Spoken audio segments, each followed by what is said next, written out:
Hello there, Kathy Kincaid here.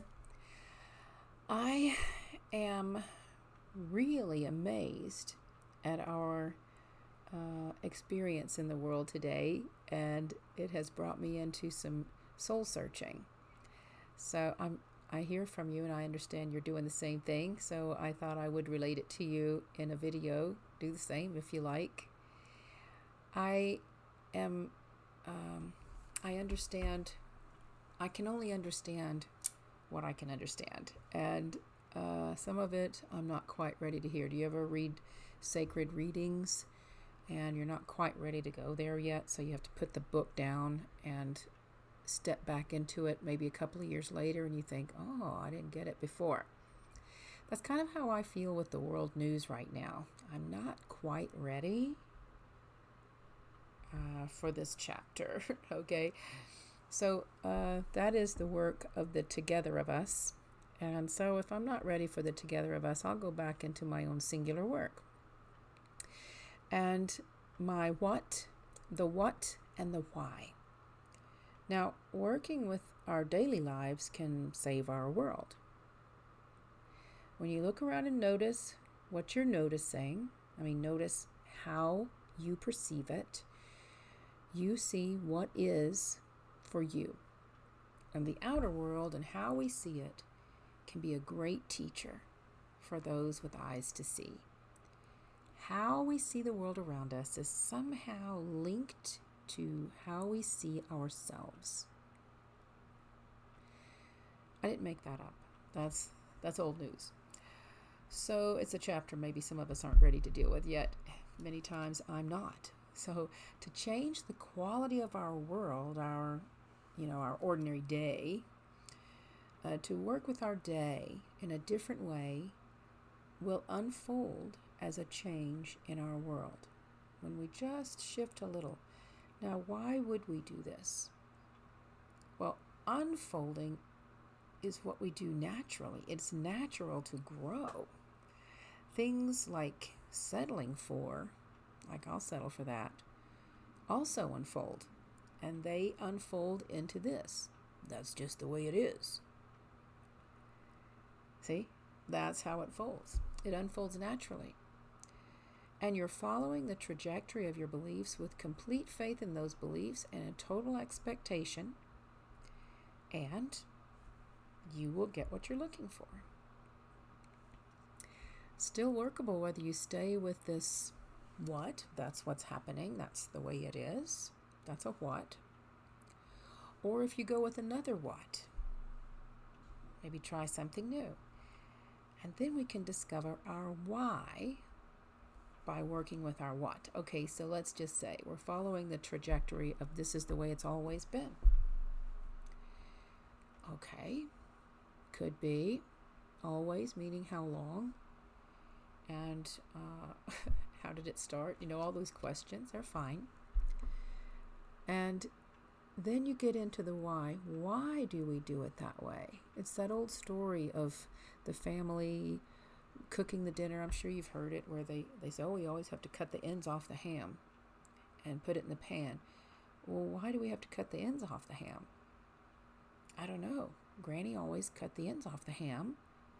And finally you ask Granny, why are you cutting the ends off the ham? She said, I only did it because I had a pan that was too small to hold the ham. So I had to cut the ends off. See? So that sets off its own trajectory and history, and that's the way it is. And that's the why. And so now we know what, I have a bigger pan. I think I can shift out of that one, right? So we discover our why by working with our what, and they work very closely together. And it can be, as far as moving forward and being intentional, you could say, I want to lose 20 pounds. Well, why do you want to lose 20 pounds? Well, so I can look good in a swimsuit. Why do you want to look good in a swimsuit? And on and on and on, to where looking good, well, your why might be different. And our why gets us always closer to our strength. Now, strength and power are words that are used interchangeably. We mostly work with our power. Our power is limited, it can be exhausted. Strength is limitless and inexhaustible. It is always available for use, but we just choose to muscle through with our power. True empowerment is fueled by strength.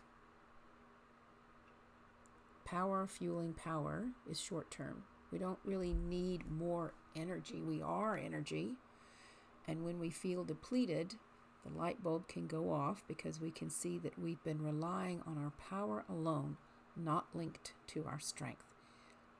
Power is based in a comparison or how it's always been and improving maybe that.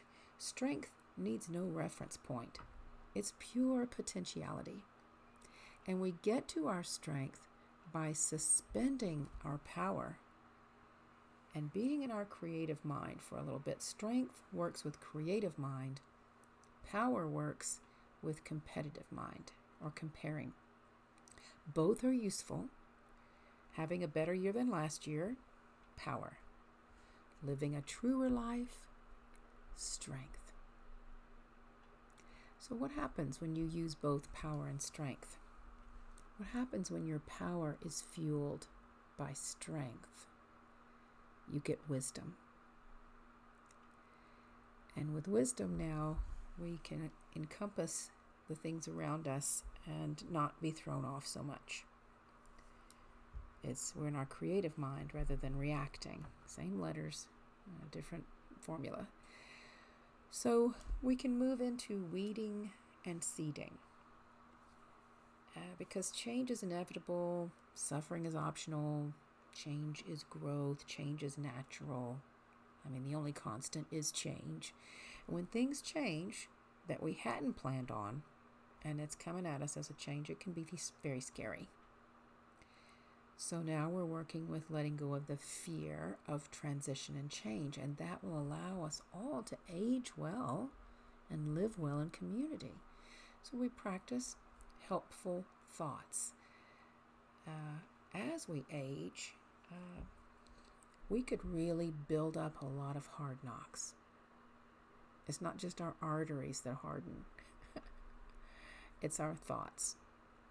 Right? So with age comes experience, and rolled into all that is getting kicked by hard knocks.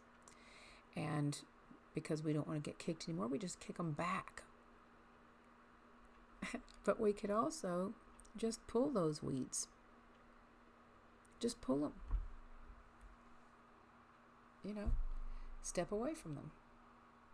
Speak some truth to them, whatever pulling weeds means to you. Because intentional change that comes from you is moving forward, and this is planting seeds.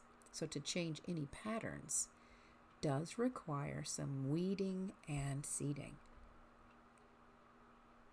to make a shift. And we are naturally and constantly evolving. Things happen, playing out on a trajectory, though, that many of us didn't design.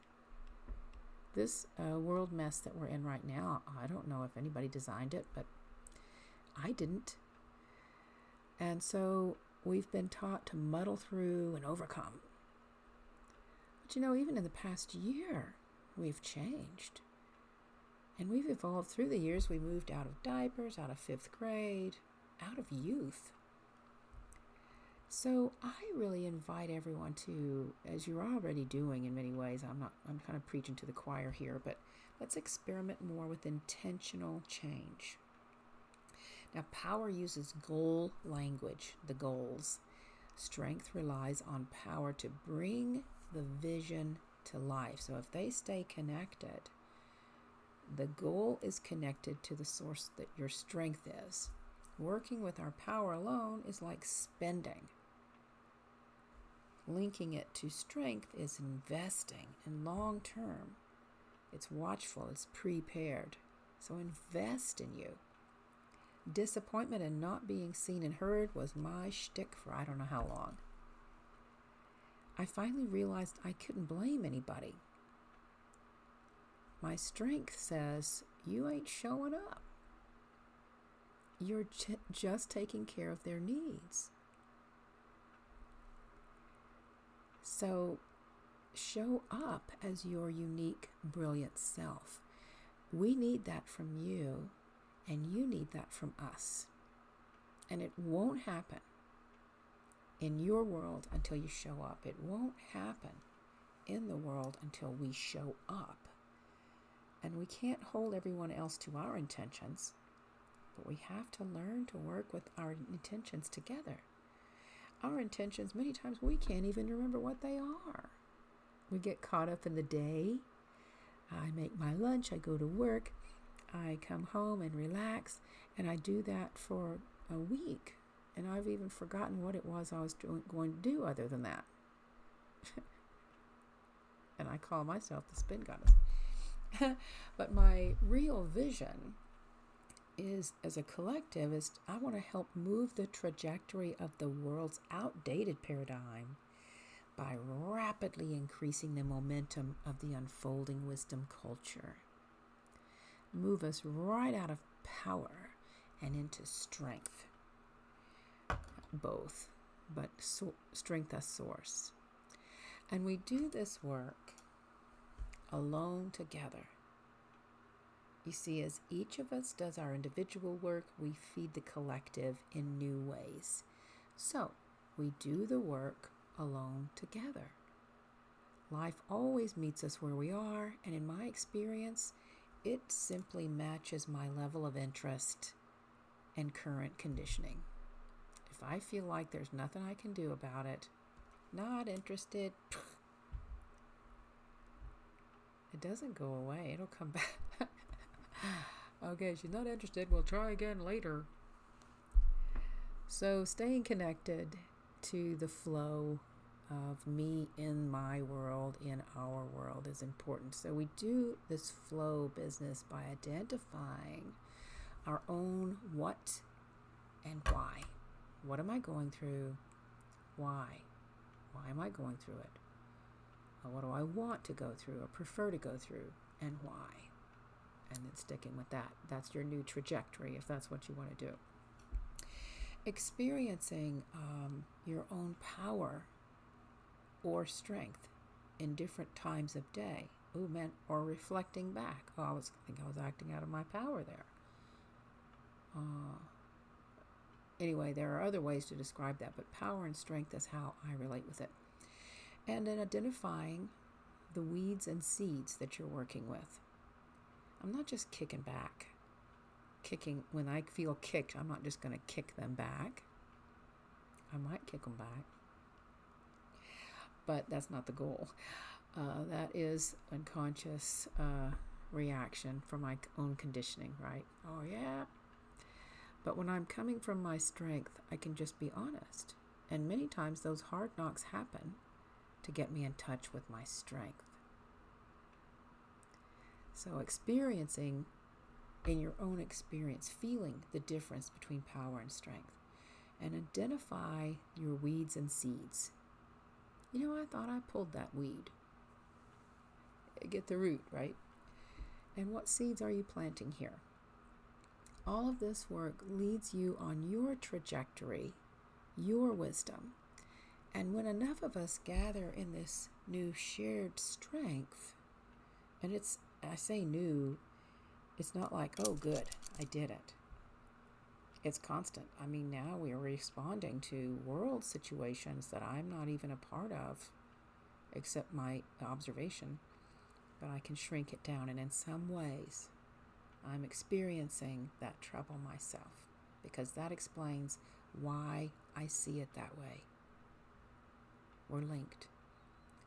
So we're building the momentum of the unfolding wisdom culture and helping it move from just an idea, moving it into form and experience in the world, in our conscious mind, in our intention. SPIN is an acronym for start playing intentionally now. Want to play? There's House of Spin, monthly moon circle, circle of 9 groups that work together for 3 months. There are other occasional events, vision boards, workshops. Now that's how I can help, how we can come together. I also join some of you in your own activities that you're doing. But I invite you to join by first identifying your own unfolding wisdom. Write it down. Read it all month. Check in with it. And let's play together soon. Okay? Rabindranath Tagore has one of my favorite quotes. Everything that belongs to us comes to us if we create the capacity to receive it. What are you receiving? What are you willing to receive from life? What is life giving you? How are you receiving it? We do have a bit of a say in this. It's not just for our viewing pleasure. So like this video, if you like this video, leave me a comment. Message me if you would like more information, would like to join in or have ideas that we can use. Even just started reading an Eckhart Tolle book. I was just hoping it'd be fun to read it alone together, right? So things will happen in the coming week or so, and I look forward to hearing from you, and seeing you on some of these things, either locally or online. That's it for today. I'm off my soapbox now, but thanks so much for listening, and I look forward to seeing you. So Kathy Kincaid from Pueblo, Colorado. See you soon.